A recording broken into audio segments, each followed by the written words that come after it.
Good afternoon.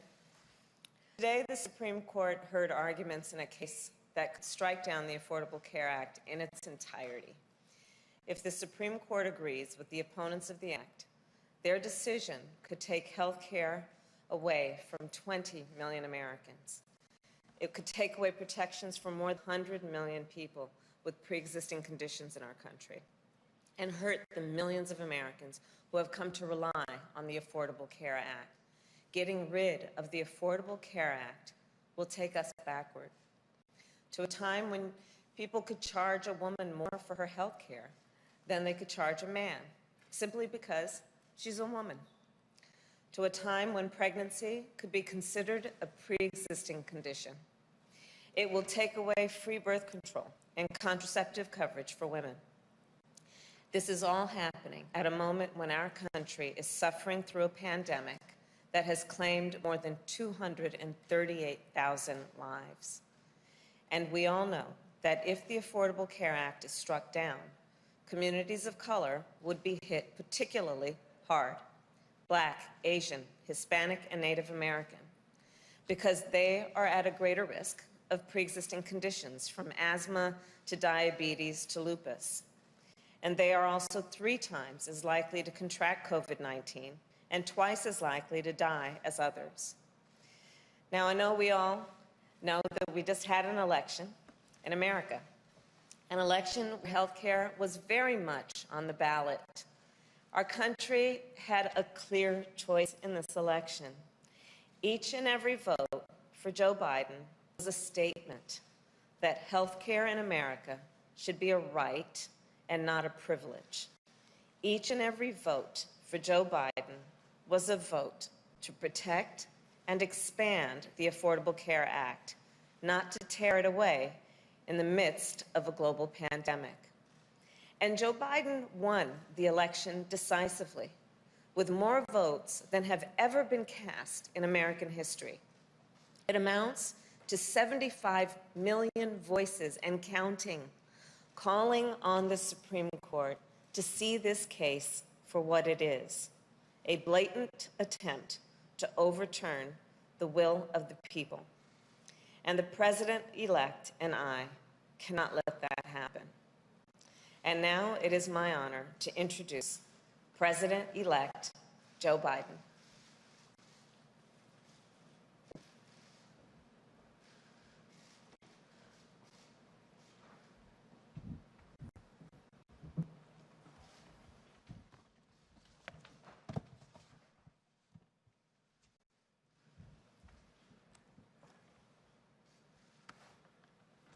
Thank you, Kamala. Good afternoon, everyone.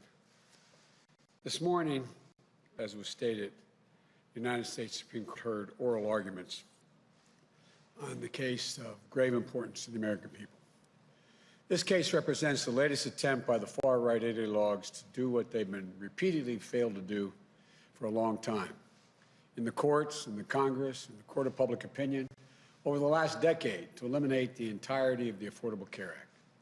Twice already, the Supreme Court has upheld the landmark law, in 2012 and again in 2015.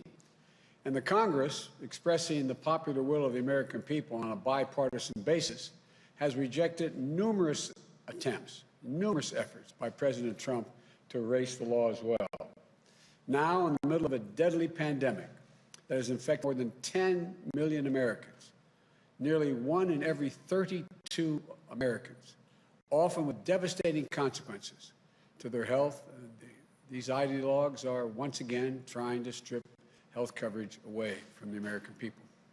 The goal of the outgoing administration is clear from the brief they filed in the Supreme Court. It asserts, and I quote, "The entire ACA thus must fall," end of quote. Now, I'm not naive about the fact that health care is an issue that has divided Americans in the past. But the truth is, the American people are more united on this issue today than they are divided. Recently, as last month, a leading survey found that American people want to keep the Affordable Care Act in place by an overwhelming margin of 58% to 36%. 79% of the American people, including 9 out of 10 Democrats, 8 out of 10 independents, and 2/3 of Republicans want to keep the ACA protections for people with pre-existing conditions, which would be eliminated if this lawsuit were to succeed. This doesn't need to be a partisan issue. It's a human issue. It affects every single American family. We can't subvert the growing consensus of the American people based on an argument put forward in the briefs seeking to invalidate the law that even many conservative legal scholars, including in the National Review, consider to be, quote, ridiculous. Let's be absolutely clear about what's at stake. The consequences of the Trump administration's argument are not academic or an abstraction. For many Americans, they are a matter of life and death in a literal sense. This argument will determine whether health care coverage of more than 20 million Americans who acquired it under the Affordable Care Act will be ripped away in the middle of the nation's worst pandemic in a century. Over 100 million people, as the Vice President-elect pointed out, over 100 million people with pre-existing conditions like asthma, diabetes, cancer, could once again be denied coverage, whether complications from COVID-19 like lung scarring and heart damage will be the next flood of pre-existing conditions that can be used as an excuse to jack up premiums or deny coverage altogether. For millions of survivors who have struggled, won, and fought the coronavirus, fought against the loss of their life. This argument is going to determine whether women, as is pointed out, will once again be charged higher premiums just because they're women, or seniors will see their prescription drug costs go up. And like kids whether or not they can stay on their parents' plans till age 26, whether annual lifetime benefits will be reimposed. So someone could walk in and say, die in peace, run out of your coverage. It's in hyperbole, it's real as it gets. When a family is faced with the awful news of a child's diagnosis with leukemia, or a mom forced to battle against breast cancer, an accident that leaves loved ones unable to live the life they've always known, it stops your heart. It stops your heart. It wrenches your entire world right off its axis when that happens. And many of you know that from your own personal experiences. Believe me, I know the feeling, and many American families do as well.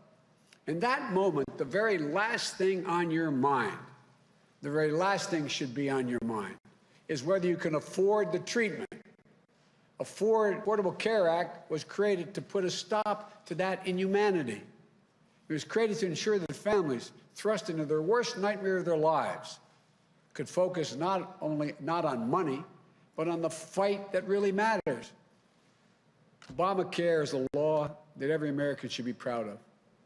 It's why people with pre-existing conditions are protected in this country. It's a law that delivered vital coverage, as I said before, for 20 million Americans who did not have coverage. It's a law that reduced prescription drug price costs for nearly 12 million seniors.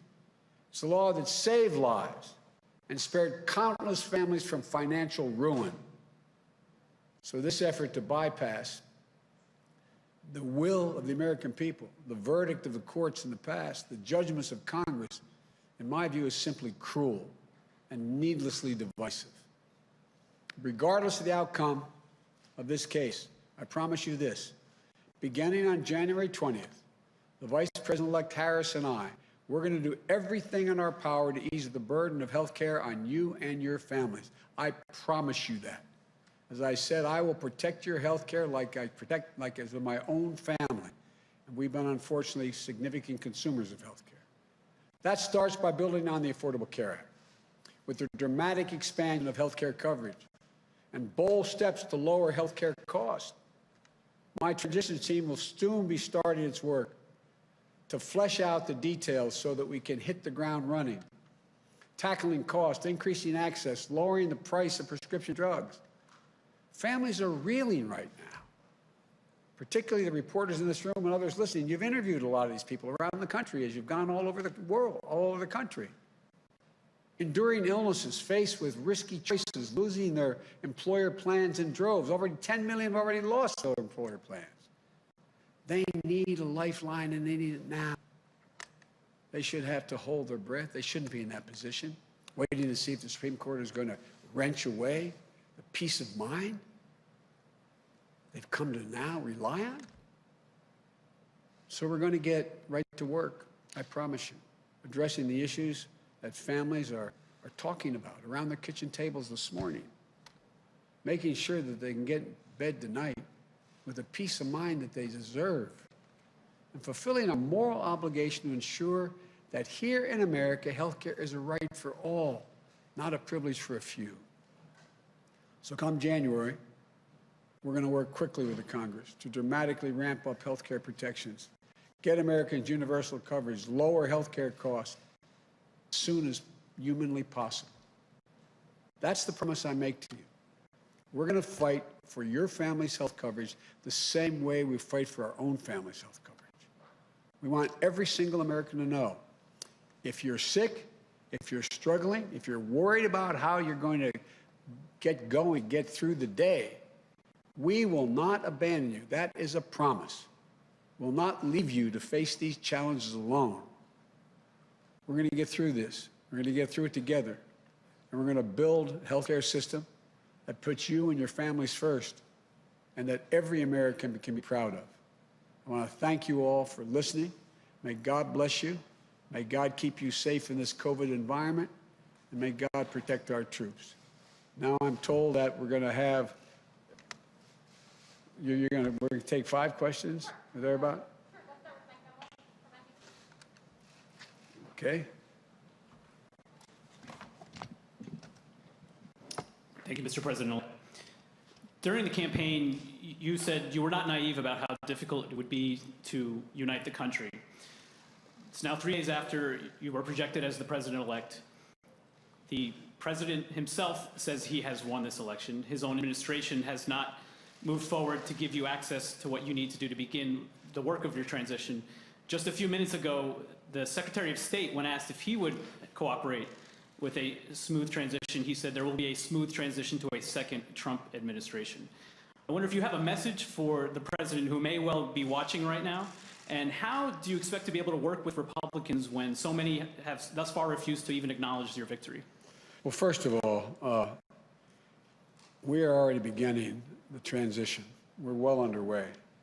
And the ability for the administration in any way by failure to recognize our win does not change the dynamic at all what we're able to do.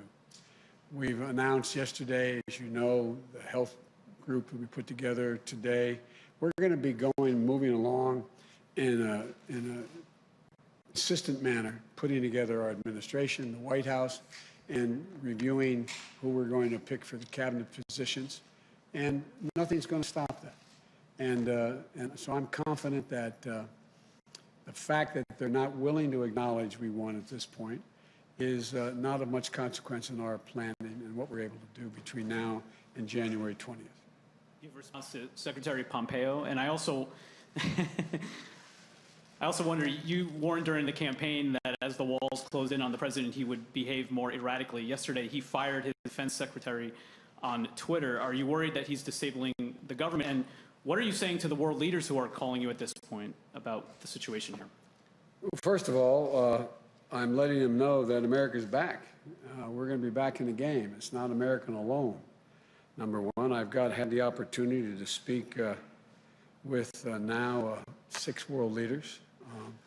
And the response has been very fulsome, energetic, and they're all looking forward to being able to, from Great Britain to France, to Germany, to Canada, et cetera, and Ireland. So I feel good about the ability to. I said when we announced that the next president is going to inherit a divided country and a world in disarray. The reception and welcome we've gotten around the world from our allies and our friends has been real. I'm having a number of other calls to return, and so I feel confident that we're going to be able to put America back in the place of respect that it had before.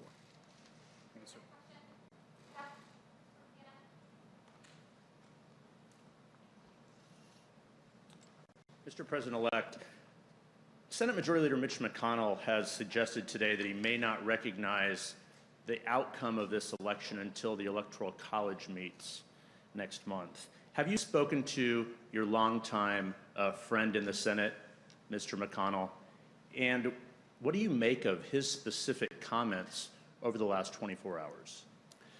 I haven't had a chance to speak to Mitch. My expectation is that I will do that in the not too distant future.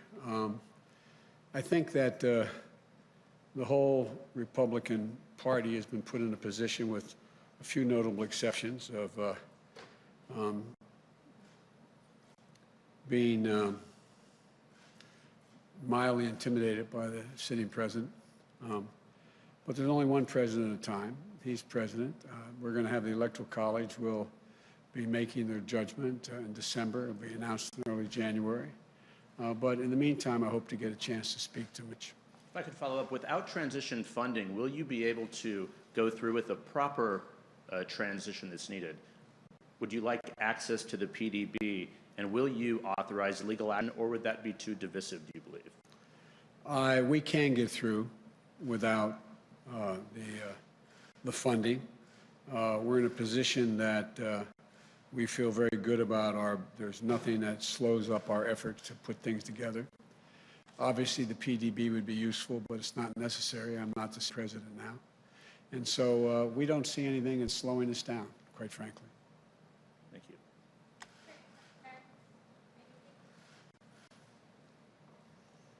Thank you, Mr. President-elect, and congratulations to you both. Have you tried to reach out at all to the president? And if he is watching right now, what would you say to him? Mr. President, look forward to speaking with you. And you say that you are being able to move ahead without interruption, but to Jeff's point, presumably at some point you will need access to more classified information, secure facilities and the like. What options are you considering? How will you move ahead if the president continues to refuse to concede? Well, look, access to classified information is useful, but I'm not in a position to make any decisions on those issues anyway. There's one, as I said, one president at a time, and he will be president until January 20th. It would be nice to have it, but it's not critical. And we're just going to proceed the way we have. We're going to do exactly what we'd be doing if he had conceded and said we've won, which we have. And so there's nothing really changing. But not ruling out legal action? No, I don't see a need for legal action, quite frankly. I think the legal action is, you're seeing it play out, the acts he's taking. And so far, there is no evidence of any of the assertions made by the President or Secretary of State Pompeo. Secretary of State Pompeo.